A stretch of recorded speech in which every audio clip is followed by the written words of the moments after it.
Vladislav Petković Dis. Možda spava. Zaboravio sam jutros pesmu jednu ja. Pesmu jednu u snu što sam svu noć slušao. Da je čujem uzalud sam danas kušao. Kao da je pesma bila sreća moja sva.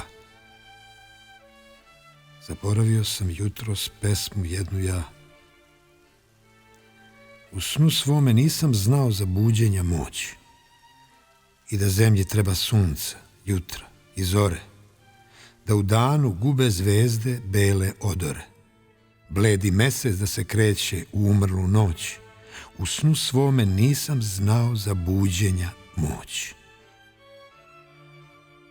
Ja sad jedva mogu znati da ima dok san i u njemu oči neke, nebo nečije, neko lice, ne znam kakvo, možda dečije, staru pesmu, stare zvezde, neki stari dan. Ja sad jedva mogu znati da ima dok san.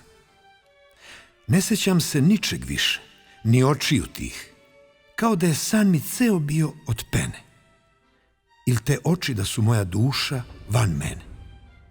Ni arije, ni sveg drugog što ja noćas snih, ne sećam se ničeg više, ni očiju tih. Ali slutim, a slutiti još jedino znam. Ja sad slutim za te oči, da su baš one, što me čudno po životu vode i gone, u snu dođu da me vide šta li radim sam. Ali slutim, a slutiti još jedino znam. Da me vide dođu oči i ja vidim tad i te oči i tu ljubav i taj put sreće, njene oči, njeno lice, njeno proleće. U snu vidim, ali ne znam što ne vidim sad. Da me vide dođu oči i ja vidim tad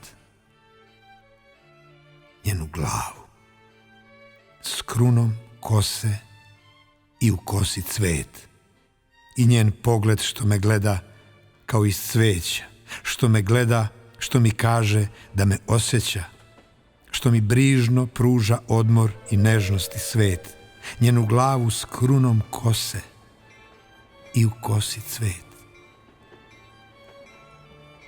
Ja sad nemam svoju dragu i njen ne znam glas. Ne znam mesto na kom živi ili počiva. Ne znam zašto nju i san mi java pokriva. Možda spava i grob tužno neguje joj stas. Ja sad nemam svoju dragu i njen ne znam glas. Možda spava sa očima izvan svakog zla, izvan stvari, iluzija, izvan života. I s njom spava neviđena njena lepota. Možda živi i doći će posle ovog sna. Možda spava sa očima izvan svakog zla.